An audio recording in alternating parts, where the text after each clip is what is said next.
Bumi adalah planet yang penuh vitalitas.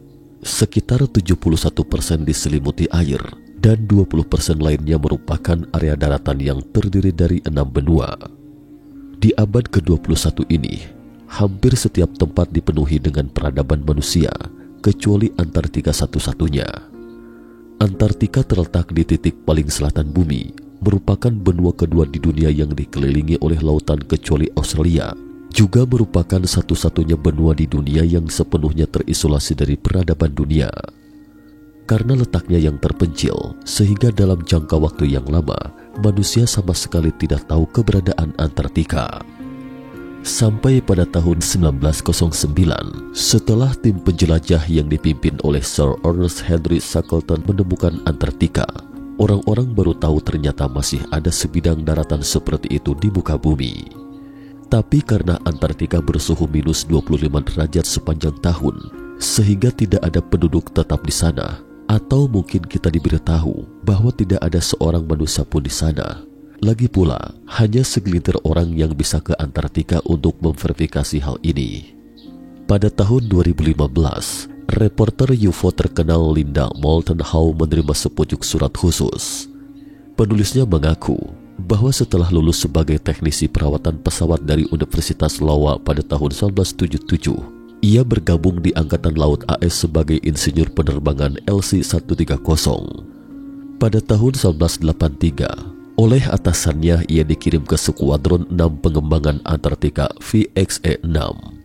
Namun setelah kecelakaan ia menemukan, ternyata Antartika tidak hanya sekedar mempelajari ekologi bagi manusia sesederhana itu. Tidak hanya itu, Linda juga menerima banyak bocoran selain dari pilot di atas. Dan mereka yang membeberkan informasi ini adalah para pensiunan jenderal senior. Mereka muncul di waktu yang berbeda dan mengungkapkan perihal yang hampir sama kepada Linda, yaitu Antartika bukan tidak ada seorang pun, tetapi orangnya tidak ada di atas daratan. Hari ini mari kita bahas sejenak tentang bawah tanah Antartika. Linda Moulton Howe.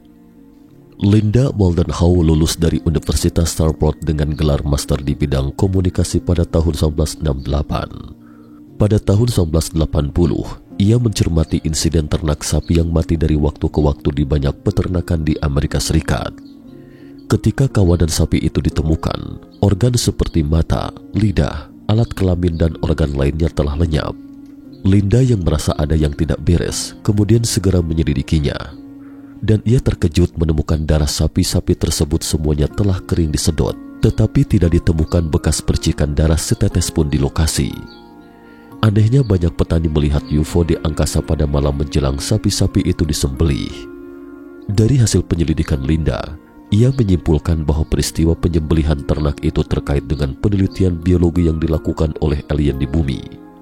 Tidak hanya itu, Linda juga membuat sebuah film dokumenter tentang insiden tersebut. Dan film dokumenter ini belakangan mendapatkan Emmy Award dari Academy of Television Arts and Sciences, sebuah penghargaan tertinggi di industri pertelevisian Amerika.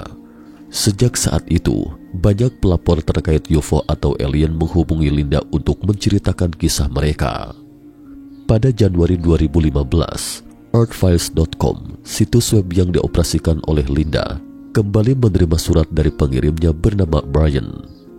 Di awal suratnya, Brian mengatakan kepada Linda, dia adalah seorang pilot yang bertugas sejak tahun 1983 hingga 1957 di Antartika. Brian menuturkan bahwa karena statusnya sebagai pilot, ia menjadi salah satu dari segelintir orang yang dapat memata-matai seluruh benua Antartika. Dan karena itu ia dapat memberitahu Linda dengan pasti bahwa Antartika bukanlah tempat tandus seperti yang dipikirkan dunia luar. Pintu masuk bawah tanah. Brian mengatakan bahwa September 1983 adalah kali pertamanya ia menginjakkan kaki di benua Antartika. Karena iklim di Antartika, sehingga hanya pada September hingga Februari tahun berikutnya, baru ada peneliti yang berkunjung ke Antartika untuk melakukan berbagai penelitian. Menurut Brian, ia bertanggung jawab atas pengangkutan material antara stasiun observasi McMurdo dan Amundsen Scott South Pole. Saat itu atasan Brian secara khusus berpesan bahwa ada zona larangan terbang 5 mil dari stasiun Amundsen Scott karena di sana ada stasiun pengambilan sampel udara dan gas buang yang dikeluarkan oleh pesawat akan berdampak pada hasil pengambilan sampel. Karena itu semua pesawat dilarang terbang di daerah itu, tapi larangan ini tidak mempengaruhi Brian karena wilayah yang dilarang itu bukan jalur yang harus dia tempuh. Sampai pada tahun 1955, Brian mendapatkan tugas sementara. Saat itu ada seorang teknisi di stasiun McMurdo. Selain mengalami kecelakaan serius, sang teknisi perlu menjalani operasi darurat. Sementara di Antartika hanya stasiun Davis yang memiliki peralatan medis untuk melakukan operasi. Tetapi jarak antara stasiun McMurdo dan stasiun Davis terlalu jauh. Jadi Brian dan rekannya mau tidak mau lebih dulu membawa teknisi yang terluka itu ke stasiun Amundsen Scott untuk mengisi bahan bakar. Kemudian lepas landas dari sini untuk menghindari zona larangan terbang ke stasiun Davis. Tetapi teknisi yang terluka itu tiba-tiba jatuh pingsan setelah mereka selesai mengisi bahan bakar.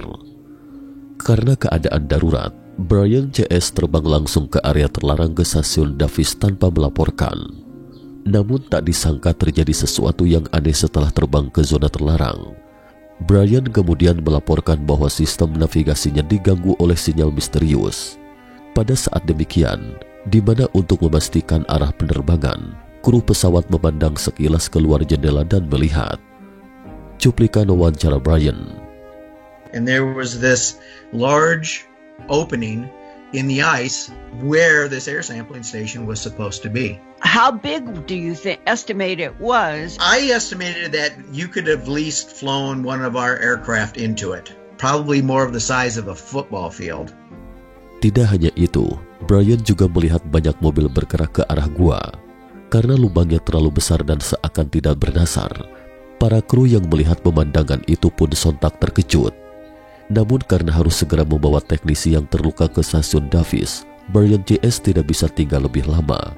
Tetapi sejak itu mereka memastikan satu hal, yaitu sama sekali tidak ada stasiun pengambilan sampel udara di sebelah stasiun Amundsen Scott.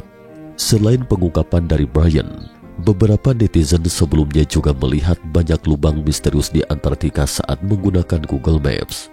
Hal ini tampaknya sekali lagi menegaskan keaslian cerita Brian. Peringatan.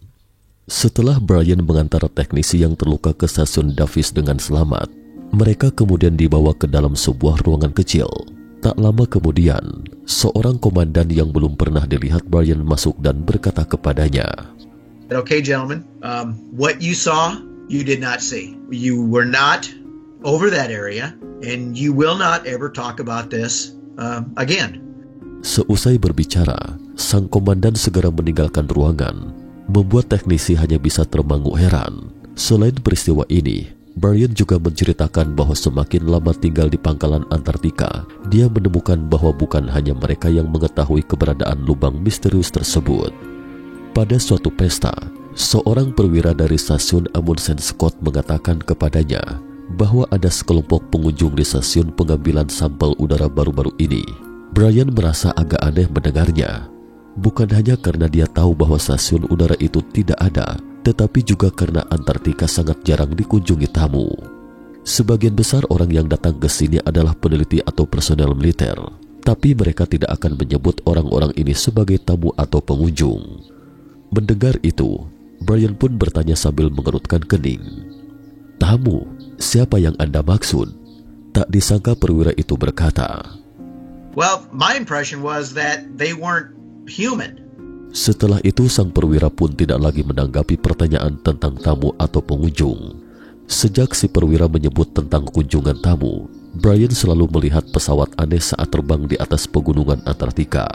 Brian mengatakan pertama kali melihat pesawat seperti itu pada tahun 1955. Benda terbang itu terlihat seperti piring berwarna perak dan pola terbangnya sangat aneh. Kadang-kadang melesat terbang melintasi 2 atau 3 puncuk gunung sekaligus dengan kecepatan fantastis dan ada kalanya diam tak bergerak di angkasa. Awalnya mereka mengira itu mungkin refleksi salju putih dari permukaan. Sampai setelah piringan itu terbang bersama mereka dalam jarak dekat, baru mereka sadari bahwa itu bukan pantulan atau refleksi dari salju di permukaan. Saat itu mereka segera melaporkan hal itu kepada komandan di darat dan menanyakan benda apa itu, tetapi sang komandan hanya berkata, Saya hanya bisa memberitahu Anda itu bukan pesawat kita. Karena Brian juga menyertakan medali jasa Antartika dan foto bersama krunya saat menceritakan hal itu kepada Linda. Dari tayangan video, bisa disaksikan sosok orang yang memakai kacamata di sisi kiri barisan depan itu adalah Brian, sehingga Linda percaya dengan keaslian dari pernyataan Brian. Tetapi yang benar-benar mengejutkan Linda adalah bahwa 3 tahun setelah pengungkapan itu, seorang tentara Amerika lainnya menghubunginya dengan informasi yang lebih eksplosif. Spartan 1. Linda pernah mengatakan dalam siaran langsungnya bahwa dia merasakan ada kesan misterius yang tak terkatakan di Antartika sebelum Brian menceritakan hal itu. Misalnya Hitler pernah 2 kali bersikeras mengirim personelnya ke Antartika di saat buruknya situasi Perang Dunia II ketika itu. Bahkan Amerika Serikat segera mengirim 13 kapal induk, kapal selam dan mesin perang lainnya mengangkut lebih dari 4.300 perwira ke Antartika setelah berakhirnya Perang Dunia II. Tindakan tersebut di atas membuat orang bertanya-tanya gerangan apa sebenarnya yang begitu menarik perhatian di Antartika. Pada 19 Juli 2018, tak lama setelah Brian menceritakan tentang lubang besar di Antartika, seorang pensiunan tentara yang mengaku sebagai US Navy SEAL menghubungi Linda sambil membawa peta dan menceritakan kepada Linda tentang bangunan yang tembus ke bawah tanah di titik merah yang ditandai di peta itu. Dan kebetulan, bangunan ini terletak di lokasi tempat Brian sering melihat UFO. Pelapor mengklaim bahwa Spartan 1 adalah untuk melindungi sumbernya, namun Spartan 1 tidak menampakkan diri selama wawancara dan audionya juga diubah. Cuplikan wawancara Spartan 1. As far as the aliens go, there's more than one race. They have been in contact with Homo sapiens since time began. They seeded us. Adapun alasan Spartan mengatakan hal itu, karena pada tahun 2003, Navy SEAL tempat dia berafiliasi menerima misi khusus. Ternyata ketika satelit AS menggunakan radar penembus untuk memindai kutub selatan, tiba-tiba secara mengejutkan menemukan sebuah bangunan sedalam 3 km di bawah tanah, 93 mil jauhnya dari stasiun MC Murdo. AS pun segera mengutus personelnya untuk menyelidiki begitu mengetahui informasi itu. Interior bangunan. Menurut Spartan 1, tugasnya adalah mengawal para peneliti dengan aman ke dalam gedung misterius itu. Namun sebelum mereka tiba, tim lain telah menggali salah satu sudut bangunan. Bentuk bangunan segi 8 terbuat dari basal hitam. Bagian yang terbuka secara samar-samar dapat melihat sebuah pintu besar yang dapat dibuka dengan dorongan ringan. Setelah terbuka, tampak sebuah koridor dan sebuah pintu lain di ujungnya yang bisa dibuka secara naik dan turun. Yang mengejutkan Spartan CS adalah suhu di sini mencapai 20 derajat Celcius dibandingkan dengan suhu minus 40 derajat di luar. Dan interior gedung semuanya diterangi oleh cahaya lampu hijau yang dipancarkan dari dinding, tetapi mereka tidak melihat perangkat pengatur suhu dan pencahayaan. Mendengar itu, Linda pun segera bertanya, apakah itu satu-satunya bangunan misterius yang ditemukan di Antartika? Facility, there was more than one. The one that we were at stretched almost over 62 acres. The majority of it was under the eye.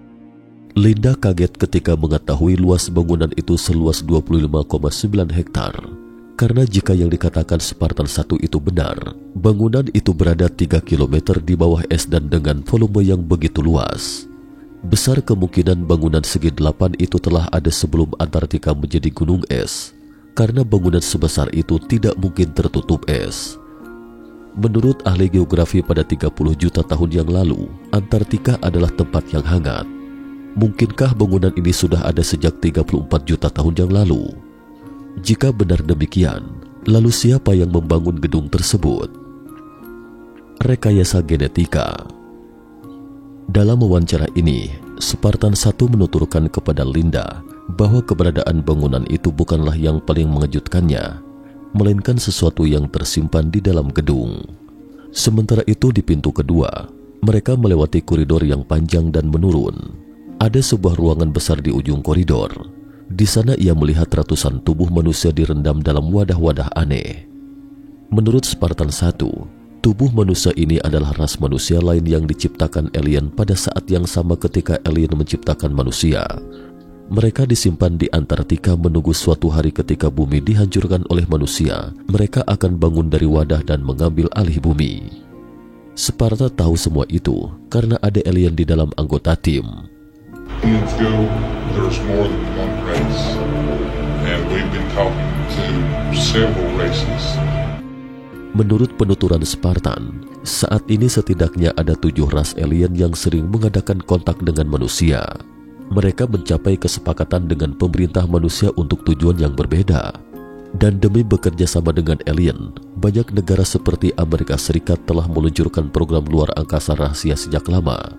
Tujuan dari program ini adalah mengadakan kontak dekat dengan alien, mempelajari teknologi mereka dan semacamnya dengan menyembunyikannya dari sebagian besar orang. Dan Antartika adalah salah satu pangkalan dalam program luar angkasa rahasia terkait.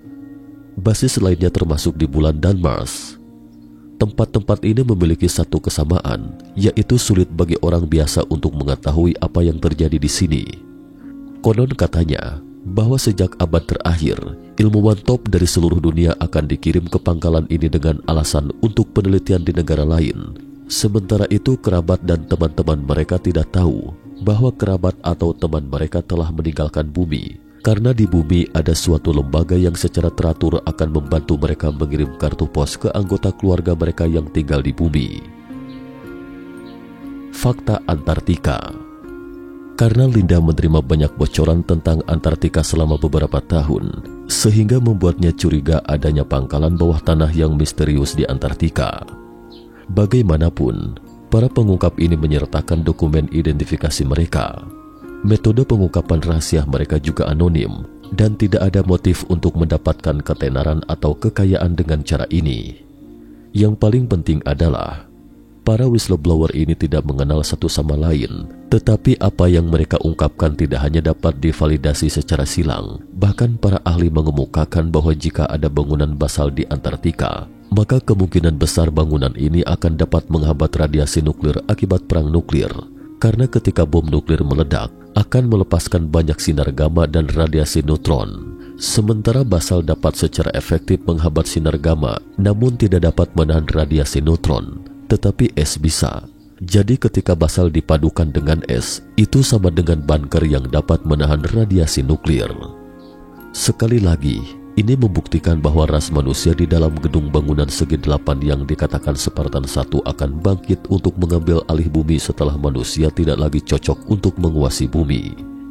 Meski dua pengungkapan di atas tidak menyertakan bukti apapun untuk membuktikan keberadaan lubang tersebut, tetapi Linda tetap percaya pada mereka, karena menurutnya, jika seseorang menceritakan kepada Anda tentang sesuatu, Anda dapat meragukannya. Tetapi jika orang yang berbeda mengungkapkan sesuatu yang sama tanpa mengenal satu sama lain, maka tidak ada salahnya kita renungkan lagi. Nah pemirsa, apa pendapat Anda tentang video hari ini?